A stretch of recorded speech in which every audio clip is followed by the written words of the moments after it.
Hi, I'm Teddy Burriss, your LinkedIn strategist, trainer, and coach, and welcome to my course, Networking on LinkedIn. So what are you going to learn in this course? First of all, we're going to make sure we're all on the same page as to what really is LinkedIn. There are a lot of opinions, and most of them lean the wrong way. We'll make sure we're all focused in the right way. I'm then going to introduce you to a philosophy I have, which is also the title of one of my books, Networking for Mutual Benefit, which is absolutely essential for getting value out of your networking on LinkedIn. We're going to talk about, and I'm going to introduce you to a thought and a tactic that you need to apply to get totally focused on who is your target audience, who are their influencers, so that you're very keen as to who are the most important people for you to be networking with. Then we'll talk about who you should connect with on LinkedIn beyond your target audience and their influencers. And who should you ignore and maybe why? I'm going to talk about the best practices of using the ignore button, the I don't know button, and the block button, because those are critical for us to keep our LinkedIn network clean. I'm going to show you some tactics, going to talk about and show you some tactics about using LinkedIn search effectively so you get the best possible value from your time that you spend in LinkedIn search. We're going to talk about researching your LinkedIn members before you send them that invite or before you accept that invite. Too often, nobody's doing research. Talk about the best practices overall of networking on LinkedIn. Again, with the goal being for you to get the best results you can in this activity. Talk about one of the most important things about networking, and that is what should you do after you connect. It's not just about collecting business cards. And then we'll go live into LinkedIn, and I'm going to demonstrate and show you all these different areas of LinkedIn so that not only do you understand these best practices, but you'll know how to do it when you go into LinkedIn. So first of all, a little bit about who I am. Yes, my name's Teddy Burriss, and I don't just call myself a strategist and trainer for the grandioseness of those phrases. I am very purposeful about using LinkedIn as a business tool. I started practicing, experimenting social networking in August of 2007. And then I got very deliberate about using it for the next couple of years to the extent I discovered that it was time for me to go teach others how to do this. I am charged with experimenting and playing and practicing and doing A/B testing all the time on how to use LinkedIn appropriately so that not only do I get the right value I want from it, but I can then turn around and help others with what I've discovered and developed and learned. I'm on the internet as TL Burriss, Burriss. I have a YouTube channel that's all about LinkedIn, a Quora channel, a Quora space all about LinkedIn. I have a blog that's all about LinkedIn. And oh yeah, I'm actually on LinkedIn and I'm pretty active out there. And by the way, I wrote the book, as I mentioned earlier, Networking for Mutual Benefit, on Amazon for $99.99. It's on Amazon. So what is LinkedIn? What really is it? Well, yes, this is important. It's not just a social media platform. It's the #1 professional networking site in our world. By the way, I use the phrase our world because there's other worlds out there, I believe. As of August of 2022, there are over 850 million people on LinkedIn. And that number grows about 2 new members every second. Now, point of interest, it is August 26th, and I went and looked, and the number is right about 850, but it dropped by 4 million. Now, why did it drop? It didn't drop because people peeled off. It dropped because the LinkedIn system has finally caught up with some of these fake accounts that are being created, and they started deleting fake accounts. I saw about the number go down by about 4 million. And that's my number. It may not be exactly accurate, but my point is this. The LinkedIn system is trying to help us by removing more and more fake accounts. There are 58, 59 million companies represented on LinkedIn in some manner or another. A whole lot of people and a whole lot of companies on LinkedIn. Now, this is an important statistic. Only, but this is a big number, 25% of all LinkedIn members show up every other week. It's been about that same number for the last few years during the backside of this thing called the pandemic, and it's pretty actively, it's about the same number. LinkedIn is the best social media platform for you to create your presence and your network and your brand.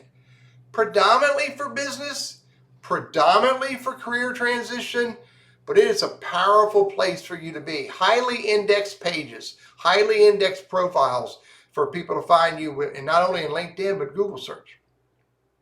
Considered by many the most important business tool for anyone looking to network in the B2B space as well as the B2C, B2B, business to business, B2C, business to consumer.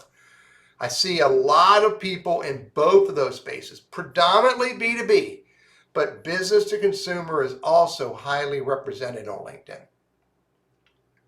I have discovered since around 2007 that LinkedIn continues to excel at being a very important business tool, a very important place to be and to engage and to connect. So note, we just talked about the previous statements. Those are critical for why should you be networking on LinkedIn.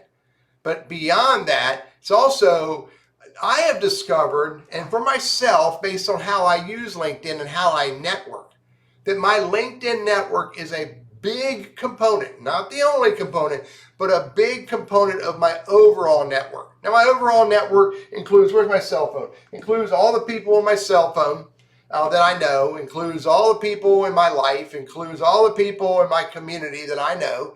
It includes my Facebook network to some degree or another, my YouTube followers, my Quora followers. It includes my Instagram and my TikTok and my Twitter followers. It includes my followers in my blog. It includes lots and lots of people make up my overall network. And my overall network, I contend, based on my own life and my own experiences, it is my most valued asset, my overall network. Now, LinkedIn's a big piece of that because I have a fairly large LinkedIn network, but it's not the only piece. But why is it important to network on LinkedIn? Because it's a big piece of my overall most important asset in my life.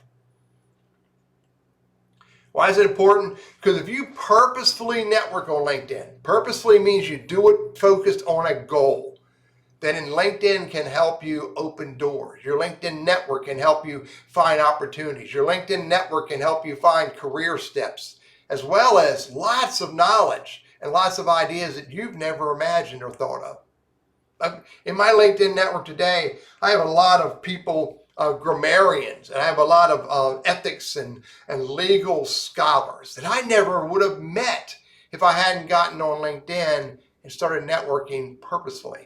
And now these people with all these different perspectives and ideas are a part of my network, and I get to learn from them. The old philosophy of 6 degrees from Kevin Bacon, and some of you may never have heard that because this is generations ago. This is 6 degrees of connect with this guy to get to this guy to get to this guy to this guy to get to Kevin Bacon. Well, that is so irrelevant today. Because if you use LinkedIn purposefully, if you use LinkedIn appropriately, it's actually less than 3 degrees of separation. Because the more you connect with the right people, the easier it becomes to connect with other people who are relevant to them. Done properly, it becomes really easy to meet new people. And by the way, eventually connect with Kevin Bacon, if that's a goal of yours. This is fact. we can't underestimate the importance of this. People do business with real people. So the more real you are, the more you're showing that you're human, the more you're showing that you're trustworthy by making meaningful connections with all of the right people and then engaging with them in some meaningful way, then it makes it easier for you to be able to get to people and for those people to trust, respect, and like you and consider to want to do business with you. I love the statement. It's a part of what we just said a moment ago. People don't care what you know until they know you care. Again, show them you care when you're networking on LinkedIn. Show them that you're networking to make a meaningful connection, not try to sell something, and you'll get more value of it. Networking is an edict I live by. Networking is finding, developing, and nurturing relationships that mutually move people forward through life. If you notice, I looked right at you the whole time I said that because I live that edict and I shouldn't have to read it from the screen. But think about what it says. Networking is finding, developing, and nurturing relationships that mutually move people forward through life. There's nothing in there about selling. There's nothing in there about asking for a job. So who should be networking on LinkedIn? Who should be on LinkedIn? And then who should be networking? Well, first of all, it's any business professional who wants to network with their peers. Again, whether it's B2B or B2C. Networking with other business professionals in lots of spaces. Lots of, not just their peers, but maybe people who are associated with them. Maybe people, there's a whole conversation of those 3 degrees in the supply chain. There's 3 degrees of separation of the supply chain. There's the person you buy the products from. There's the person who makes those products for this person. And then there's the person or company that makes the pieces that go into this product that go to this person. So think about if you're networking on LinkedIn, you want to connect with your target audience, but you may also want to connect with people that work with them and people that work with those guys or ladies. I'm not trying to be a sexist here, but imagine if you connect all around the business professionals who are relevant to you, it creates a much richer network. Who else should be networking on LinkedIn? Business owners and business executives who want to connect with their peers, not only across their enterprise, but in their industry, but also maybe connect with their clients and their potential clients. And back to what I earlier said, maybe they're suppliers and they're suppliers in that supply chain. The more you connect all around what you have going on, the more you can pay attention, the more you can discover, the more you can meet more people. Also, another important use of networking on LinkedIn is for business developers. It's a big area. I'm not going to understate that. A lot of business salespeople, business developers are all over LinkedIn. Many of them are not using it correctly, but these are the people who want to prospect and find their target audience, find that next client, and more importantly, if they do it right, find the right ways to get introduced to those people so you can get into a conversation. Another area is business professionals who are in career transition, who want to be found by those who need what they bring to the table. They want to be found and they want to find the people who are relevant to them. So again, listen to my words. I'll say this often so they can get into the right conversation and uncover opportunities. Yes, recruiters are also a big part of LinkedIn. And recruiters who know how to do it right, they're not connecting with every candidate. They're connecting with influencers. They're connecting with leaders in those spaces so they can find these people through their network. And they're also using LinkedIn to research these candidates so they can understand who is someone that I may want to have a conversation with. These are just some of the people who could be getting value out of networking on LinkedIn. And the last bullet, the more diverse yet focused your LinkedIn network is, the more valuable it becomes to you. So how do we get started? Now, if you don't already have a LinkedIn profile and you're not already using LinkedIn, then I'm going to tell you to get started right here at LinkedIn.com. Go to LinkedIn.com and get started. Now, I do recommend you use Google Chrome or Mozilla Firefox. Those are the web browsers on a PC or a Mac that I recommend the most. A lot of people are using Safari, or they're using Microsoft Edge. And those are okay, but I've discovered that Chrome or Firefox works the best for me. And if you are just getting started, so go to linkedin.com and set up using your personal email address. Follow the basic recommendations that LinkedIn provides you to get started. Now, if you have not already, I recommend you take my other course, Building a Professional LinkedIn Profile. That will guide you on how to build the best LinkedIn profile you can build. You want to, by the way, before you get started on networking, you want to be very clear about who is your target audience and who are their influencers. The more clear you are at that, the easier it becomes and the more reward/success you will get out of networking on LinkedIn. Probably the most important thing I can guide you on in this get started phase is start with people you already know.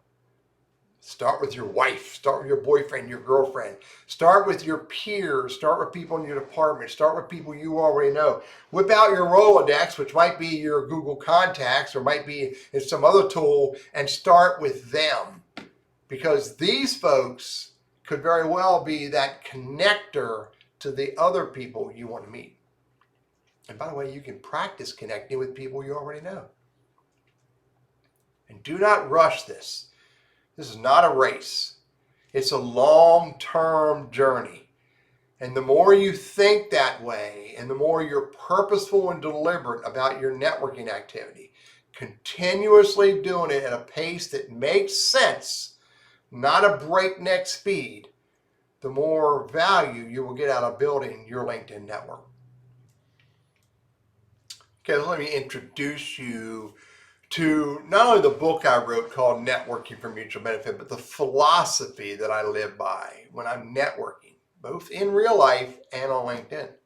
First of all, you can't be selfish. You can't be networking clearly and purely only for yourself. That won't work. The moment people realize that you're showing up to network, you're connecting on LinkedIn with no interest in helping anyone else, that will fail. That really will fail.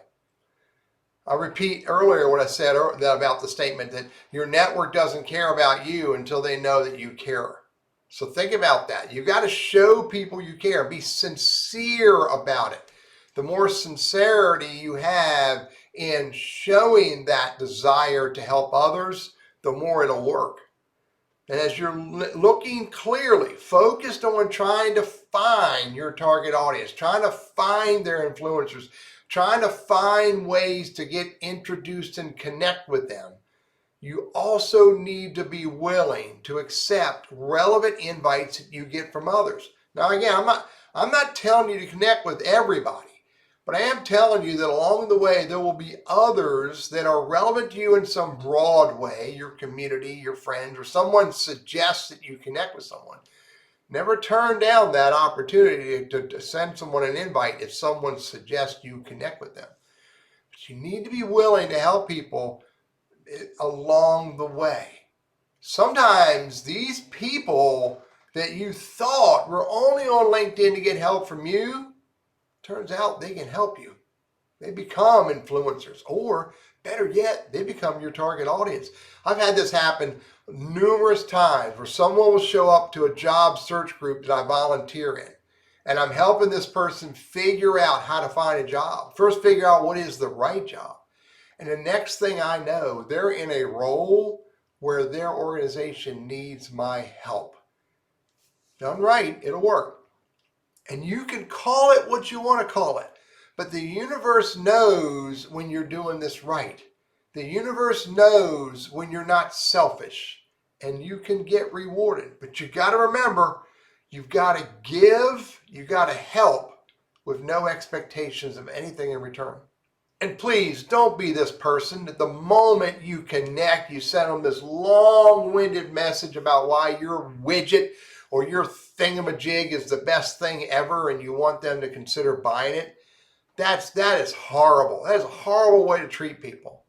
Wait until it's the right time to have that conversation, and you will know when it's the right time if you're networking properly. Whether you're networking in real life or on LinkedIn or other social media, you'll know when it's the right time, And it happens as a part of the process. By the way, read the book, Networking for Mutual Benefit. It's a good read. Take it from me. I'm the author. All right, listen to this next segment and then stop the course and work on this. You've got to find your target audience. You need to be clear as to who you are trying to network on LinkedIn. The more clear you are at this, the more deliberate you are at this, the better your networking efforts will be. The more focused you'll be, the more value you'll get out of it. And here's some thoughts for you to consider as you define your target audience. In the business to business space, I often think this way. Who is the person in the right role? What is the role? It might be roles. That's okay if it's plural, as long as you're clear about it. Purchasing agent, business owner, I don't know. What's the company type? Are you trying to do work in privately held businesses, enterprise level business, small to medium businesses? You got to be focused. Again, it could be multiple, but you got to be purposeful and think about who are you targeting at this point. Maybe it's a specific industry that you're focused on. Maybe there are specific industries that you exclude. For me, when I'm focused on prospecting, I exclude healthcare, medical, and governmental. I exclude those because they're not important to me. By the way, I got lots of business in that space, but I don't go looking for that. Maybe you define your target audience down to a specific geography or a specific region. For me, it's North America. That's my target audience is North America. Again, I do business in Latin America, in Europe, Australia, New Zealand, across the globe. But my target is North America. So really think through that for yourself. Now again, target audience does not exclude others who reach out to you who may want your help and you be able to help them and they be able to afford you. Or they be relevant to you. Target does not exclude others. Target only means I'm looking for this. Right now I'm looking for an ice cream, but I might bump into a cookie, and I'm okay with that. Now on the B2C space, business to consumer, you might define it a little bit differently. I often think about it this way. What are that individual's interests? Maybe the sex and age and other personal demographics help me define the person who may want what I have to offer. When I'm selling my 1970s plastic cups that I got from sporting events, typically someone under 20 is not interested in that. Typically, women are not interested in that. It's typically older men who want that memorabilia. And maybe it's a lifestyle. Maybe it's people in a business and consumer space who are outdoors. Maybe these are people who are readers. Maybe these are people who like a particular church or like a particular community activity. So you can define it that way. And then again, maybe in business and consumer, you can define your target audience as someone in a specific geography or region. But again, figure out what this demographic is for you. It can change, it can ebb and flow, but know clearly what it is when you're going down this path of networking, and so that you're focused on the right human. And again, you may change in time. I call it pivot. You may adjust or pivot a little bit. That's okay, but know who it is today. Now, in my world, in my mind, I think this way. In a nutshell, my target audience is the person who decides to hire me, decides to contract me, or decides to engage in business with me to serve their needs. In a simple perspective, it's the person with the checkbook. All right, let's talk about a little broader who you should connect with on LinkedIn. First of all, as I stated earlier, start with people you already know. It's a powerful place to get started. You might also start with people you bump into along the way. I do a lot of networking. Over the last few years, there's been a lot of virtual networking. I write down the names of the people who are in those virtual events because I no longer collect business cards like I used to collect business cards. You might also think about connecting with people who are of interest to you. I listen to a lot of podcasts. I listen to a lot of people interviewed. I read a lot of books. And often I'll reach out to the author of the book. Often I'll reach out to the podcast host, or I'll even reach out to the people the host has on. And I'll let them know I listened to their podcast or read their book and they are of interest to me. And often they will accept my invite because they are of interest to me. People who are relevant to you in lots of different ways are another group of people for you to connect with. If you're in the volunteer space and you're serving your community and you're on a roof, nailing a roof on it, Habitat for Humanity, or you're at a kid's space and you're reading books to children and there are others who are there to work with you, maybe those are people you should connect with along the way. You should also think about connecting with people whom you are able to help along the way. Again, I volunteer in job search groups across North America. And I'll often meet somebody in San Francisco or somebody in Toronto or somebody in Austin, Texas, who show up at these job search groups that I'm a part of, and they are interesting to me. They work in a space that's relevant to me, or they work in a space where my target audience may be, and I'll connect with them and strike up a relationship with them. Again, it's tactical purposes of networking. Along the way, if I'm there to help that person, that's all I'm there to do is help. Later on, it might be a different conversation. I mentioned earlier about the volunteer groups, but there could also be organizations you're a part of, or trade organizations. It could be industry groups you're a part of. It could be networking groups, chamber events. Could be that you're a part of Vistage, you're a part of some action group or leadership group or a religious leadership group, et cetera, et cetera, et cetera. All of these people are relevant to you in some way or another. And all of these people could be influencers to introduce you to that next person.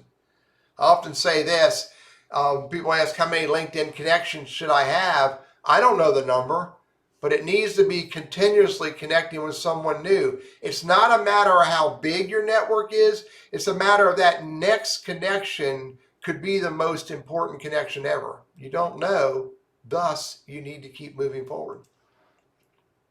By the way, my baristas at Starbucks, my barber, my insurance agent, my auto dealer where I buy my cars, my brother-in-law, my father-in-law, et cetera, et cetera. You connect all around everything that's relevant to you. Don't make it just some narrow-minded focus. Have people tell me on a regular basis they only want to connect with their clients. That's too narrow-minded.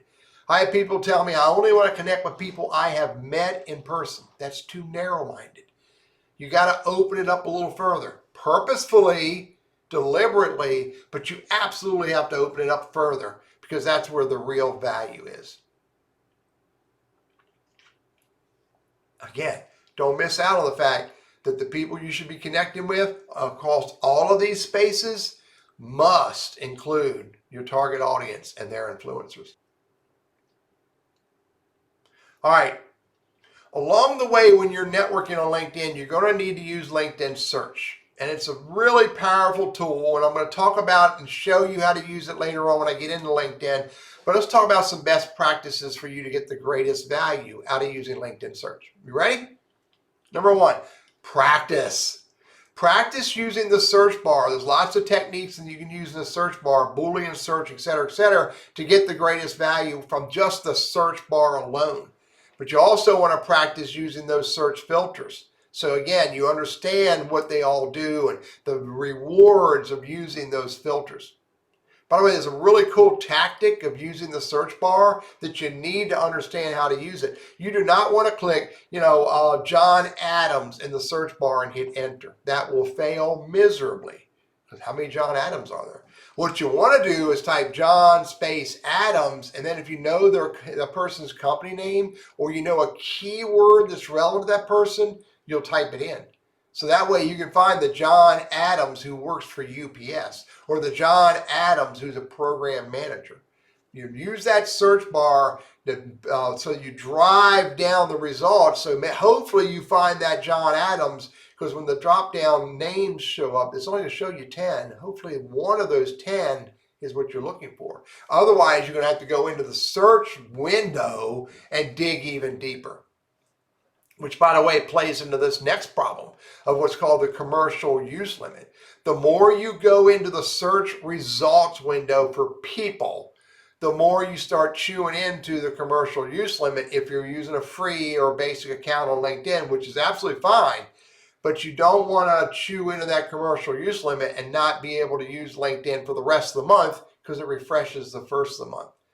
So if you run into the commercial use limit a lot, you may want to do one of two things or both things. Number one, refine your search down to the smallest viable audience before you start working the search window. And number two, what you might need to do is go to LinkedIn Premium or LinkedIn Sales Navigator. But hold off doing that until you're sure that's the right thing to do. Here's another really important point. When you look at connections of other people, which you can do on LinkedIn, you can look at your first level connections on LinkedIn. When you're looking at those LinkedIn members who are connected with someone else, you're going to only be able to see no more than 1,000 LinkedIn members. Now that person might have 10,000 connections, but the report is only going to give you 1,000. So what you have to do, again, in the same context of dealing with the commercial use limit, is use the filters to drive that list down to what Seth Godin calls the smallest viable audience. And when you drive that down, I don't care if I can only see 1,000. I only want to see 500. But I want to see the right 500 or the right 200. So use all the filters to drive it down to something that's really important and meaningful before you start strolling through the list. LinkedIn search has gotten a little bit more extensive. Now you have courses, services, and events on there. But beyond that, beyond people and beyond companies, you can look for posts. That's content on LinkedIn. You can look for jobs and groups and schools. So it really is pretty diverse. You can focus on content or companies or groups or schools, and then maybe find the human. You can even look for events and courses and services, and then find the humans who are associated with that. So you don't have to just start with people. You can start in other spaces and then come back to people.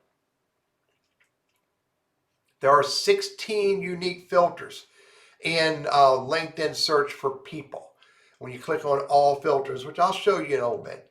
Again, you want to practice all of those so that you use them in the most deliberate ways possible to get the best possible search results. If you're looking for companies, which is often called account-based marketing or account-based prospecting, there are 5 filters built into LinkedIn that you can use, by the way, plus the ad hoc search bar, which you have for people as well. So you want to experiment with those 5 filters and understand how they create value for you. By the way, a really important note, if you're using Sales Navigator, you may have seen, and I saw this earlier in 2022, where there used to be a filter for look for companies where I have a first level connection. That was in Sales Navigator. It's not there anymore. But it is in LinkedIn. So in LinkedIn search, for companies, one of the filters is look for companies that I have a connection to. Really powerful way to do account-based prospecting because I already know somebody there. If you want the most effective way to use LinkedIn search when you're working a search results, never click on someone's name. Never click on a company. Always right-click and open in a new tab. So that way you keep your results right in front of you and you open each one of the people or each one of the companies or whatever it is you're looking for, you open it up in another window and you keep your search results right there. That way you don't go in and out of your search results, which sometimes screws up LinkedIn search and you have to refresh. But work your results, right-click, open in a window, and look at each person or each company or whatever you're looking at. Work that record, close it, and then come back to your search results window. You can use Boolean search in some places on LinkedIn, predominantly in the search bar. So you want to understand how to use Boolean search in LinkedIn search, because it's pretty powerful, and I'll include in this course a link to the Boolean search string tool that LinkedIn published. But you can also use these same Boolean search tactics in Google search. So you can do a site search, and I'll show you how to do that when we go live. You can do a site search in Google and look specifically in linkedin.com/n for people or linkedin.com/company for companies. And really a powerful way to do search outside of LinkedIn, and then you can open them up in LinkedIn. Just some high-level best practices that I found have helped me get the greatest value out of using LinkedIn search. Again, you'll get the greatest value from it if you follow point number one, practice. All right, here's some best practices of connecting. Because you're finding the people, now I want to connect with the people. Here's some best practices of connecting that you should adopt. Number one, you don't need to connect with everybody. Please, you don't need to do that. And you really need to be very purposeful about who you connect with. Number two is strive not to send an invite to someone who doesn't know you yet. They don't know you yet. We need to resolve that. And that makes it a much more rewarding connection activity if they know who you are before you send the invite. So how can we get them to know who we are? Well, number one is you can ask your mutual connections, if you can determine that. In most cases you can, if you're focused on second level instead of third level when you're searching. You can ask people that you already know to introduce you to the people that they're connected to, they have a mutual relationship with. Maybe they know them well enough to introduce you to them. Sometimes they do, but not always. You could also look at that target audience, look at that influencer and find their content. Maybe they posted something on LinkedIn recently that you can engage on. Maybe they're in a group that you're in and you can engage with them through that group before you send them the invite. Because that introduction or that engagement often makes it more likely that they'll accept the invite. And every time you send a connect request to someone, you must always include a personal note. Never skip that step. Not only is it the right thing to do, but it lets them see some context of who you are. It lets them see that you know who they are. And it also leaves a cookie or a crumb in their inbox. So when they go to their inbox, it helps them keep you a little bit top of mind until you come back and engage with them. Look and see if they're active on LinkedIn before you send an invite. If they're not active, it might be a waste of time to send them an invite. It might be a hope and prayer kind of tactic, and hoping and praying is not a business tactic. So maybe don't waste time doing that. Maybe figure out some other way to get introduced to them. If you send an invite and they do not accept it within a month, get rid of it. Withdraw it. It's not worth it because they've moved past it and it's not happening. So don't worry about it, just withdraw it. Now, if you are going to send them an invite at another time, then you might want to, and this might just be in general when you're connecting, if you want to connect with someone you're not yet connected with, if you have the ability to alert them that you're going to send an invite, that makes it more likely for them to accept. Again, when I'm on Zoom calls, if I'm prospecting, if I got a group of 5 people from a company that I'm talking to, I will tell all 5, hey, I found you on LinkedIn, expect me to send an invite to you. At that point, 90% of the time, they're going to accept it. And remember what I said earlier, it's not a race. So don't get careless. Don't get crazy. Don't get slap happy. Because that not only can that become less productive, but you could also set yourself up for LinkedIn to look at you and think you're using LinkedIn inappropriately, and they could restrict your ability to send invites, or worse, they could restrict your entire account. Let's talk about researching your LinkedIn members before you connect with them. Go figure. It's not just find their name and send them an invite. No, this is purposeful networking. So you might want to make sure that they are who you expect them to be or who you believe they are before you send them an invite. Look at their profile. Look at their content. Maybe you want to look and see, again, are they active on LinkedIn? Do they have any recommendations? Do you have any mutual connections? What else can you determine about them before you send the invite? By the way, you can do this pretty quickly once you get used to doing it. It becomes pretty easy to do, and it creates a whole lot more value when you send that invite.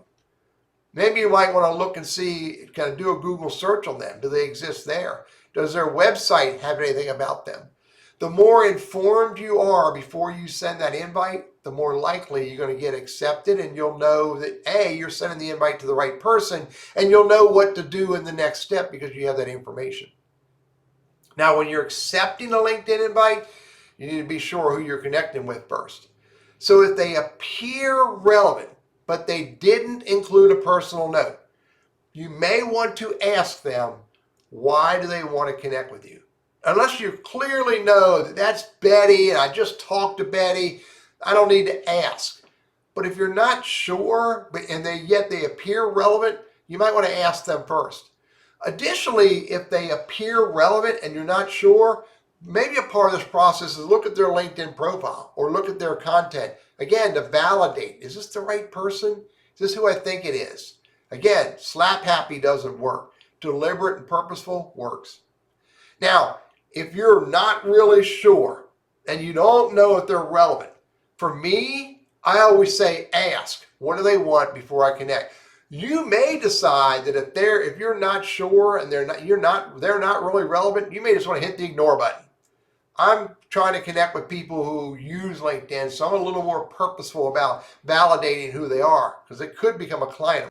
Now, if you are not sure, if you do not feel comfortable, if they do not look relevant, if they look like, based on their words, their messaging, and their profile, that this guy doesn't appear, this lady doesn't appear to be relevant to me in any form at all, hit the ignore button. Don't overthink this, okay? Really, don't overthink it. Just simply hit the ignore button. My tactics are a little bit different because this is my sandbox. But if your business is not LinkedIn, it's a little bit different. You need to just be more purposeful about hitting that ignore button. And furthermore, don't be afraid to hit the I don't know, hit the report, or hit the block button if they appear less than authentic. If they appear to be fake to you, then hit that I don't know, maybe hit the block button. And if they appear to be aggressive in their messaging, then you want to report them as well. The more we do that, the cleaner our LinkedIn network stays. All right, so we've used LinkedIn search. We're connecting. We're sending invites that are getting accepted, and we're accepting invites that come into us. What do we do next? Make the first engagement memorable. So how do we do that? First of all, remember what I said a couple times already. No one cares what you know until they know you care. So you have to show that in this first engagement. You have to make that first engagement all about the other person. Make it all about them, not about you. I often say, Dale Carnegie says this, make the conversation all about the other person, and I add until they give you permission to make it about you. It's critical. If the new connection that you just made is highly relevant to your business, highly relevant to your career, highly relevant to the goal that's in front of you right now, call them. If you can get their phone number, call them. That's much more memorable than a LinkedIn message. If you can't call them because you can't find their phone number, maybe send them a business email message if you can find their business email address. Worst case scenario, you can't call them, you can't email them, then you can send a LinkedIn message.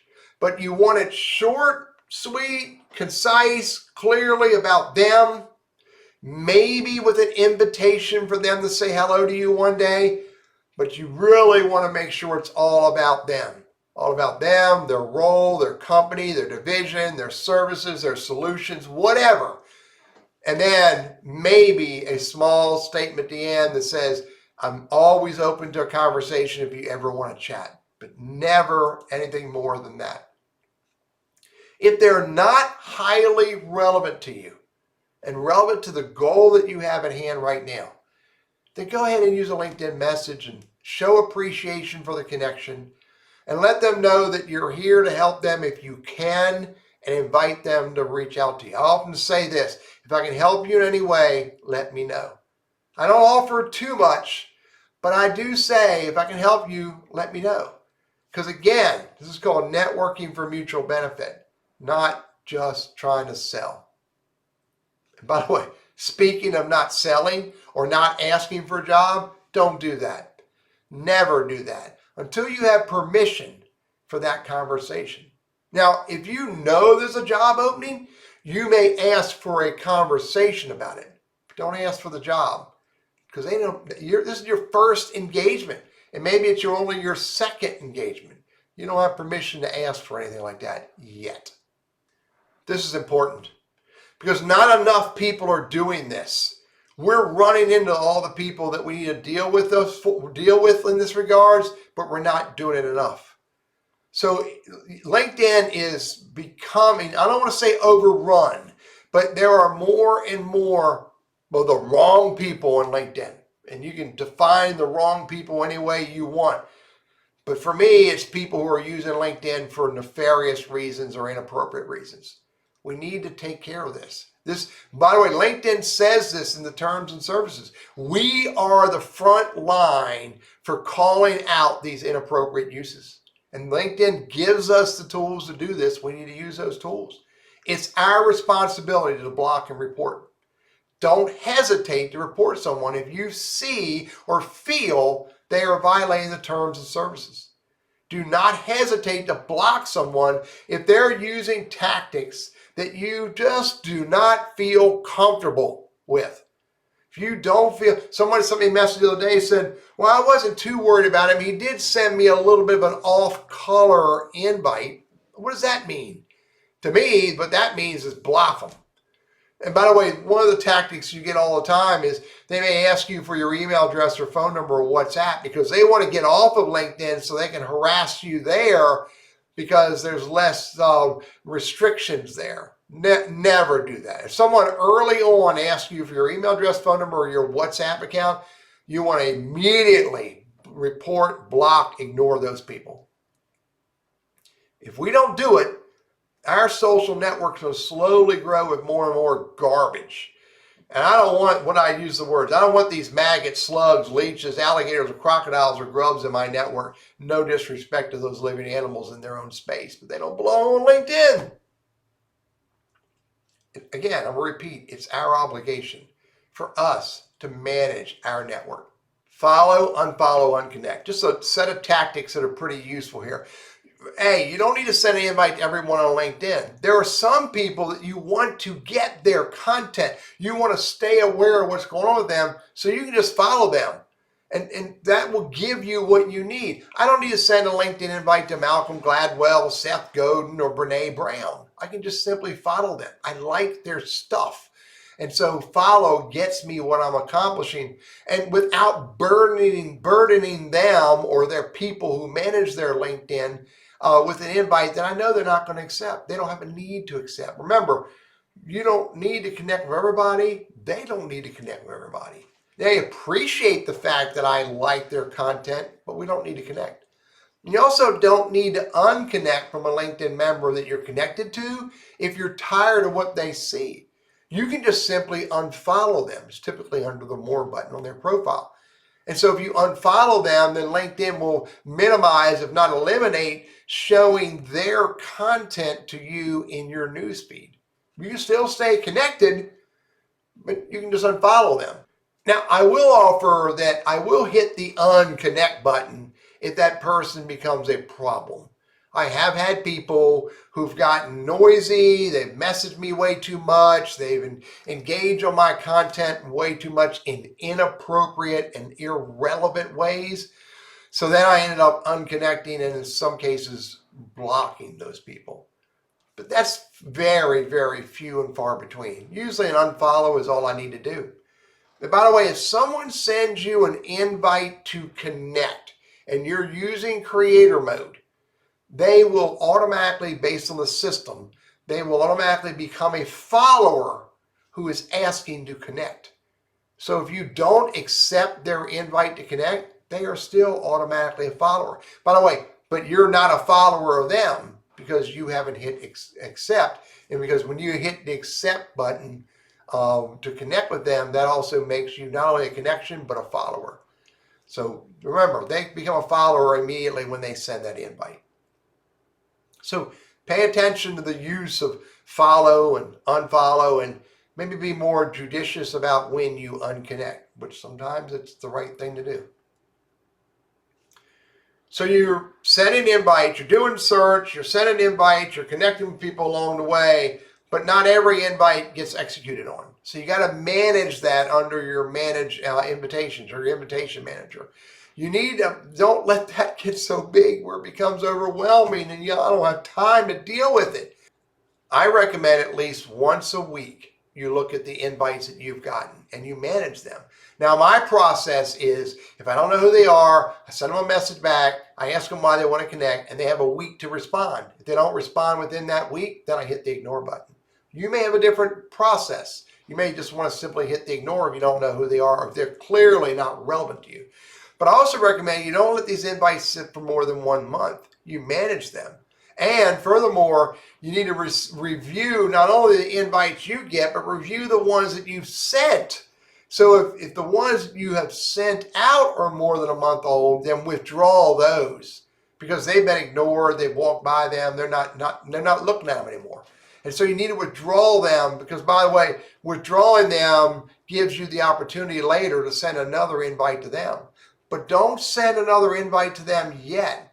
I recommend you wait until your name surfaces back up again. Maybe it's you get another introduction. Maybe you engage with them directly. And then you can follow up with a new invite. And don't overthink these steps. Come up with a process that you want to use and stick to that process, Teddy. Because I know for a fact the process works the best. But when I don't stick to it, then I'm second guessing myself and I'm doing things I know better to do and I'm connecting in ways I know I shouldn't be connecting. But just be purposeful about your process and stick to it.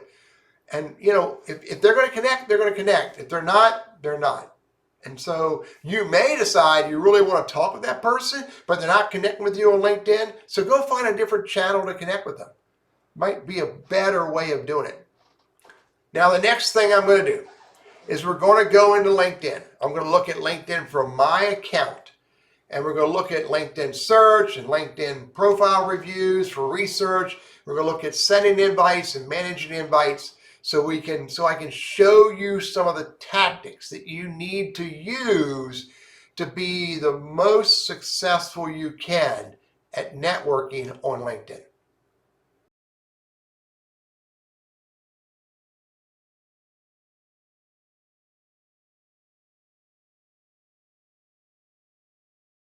Okay, let's wrap this course up. Let me give you a few more LinkedIn networking best practices for you to consider. Some of these are reiterating what we've already talked about. Be purposeful. The more purposeful you are, the better your LinkedIn network is going to be. Engage immediately. Never make a connection without engaging, because that engagement is the first step to building trust, respect, and like. Manage your LinkedIn invites on a regular basis, both the ones you received and the ones you sent.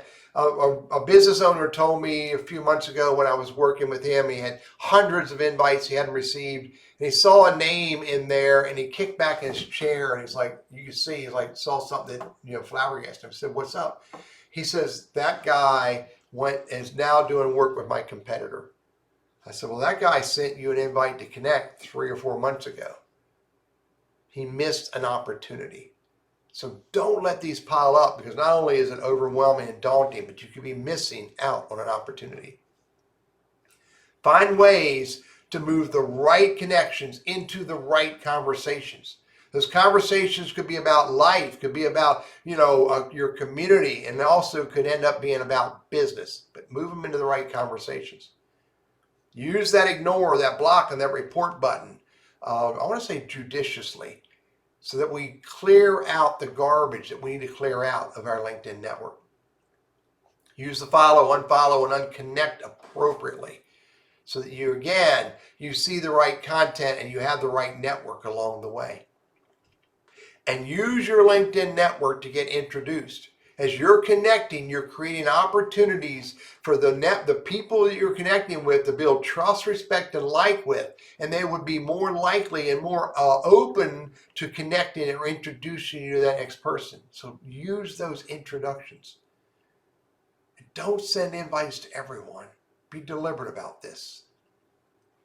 And lastly, LinkedIn is not the only place for you to connect with your target audience. There are lots of other ways of doing that. You may do these other places in alignment with LinkedIn, but it's not the only place to connect with your target audience. So maybe think about some other networking opportunities. Maybe it's Instagram, maybe it's Twitter, maybe it's Quora or YouTube, etc., etc.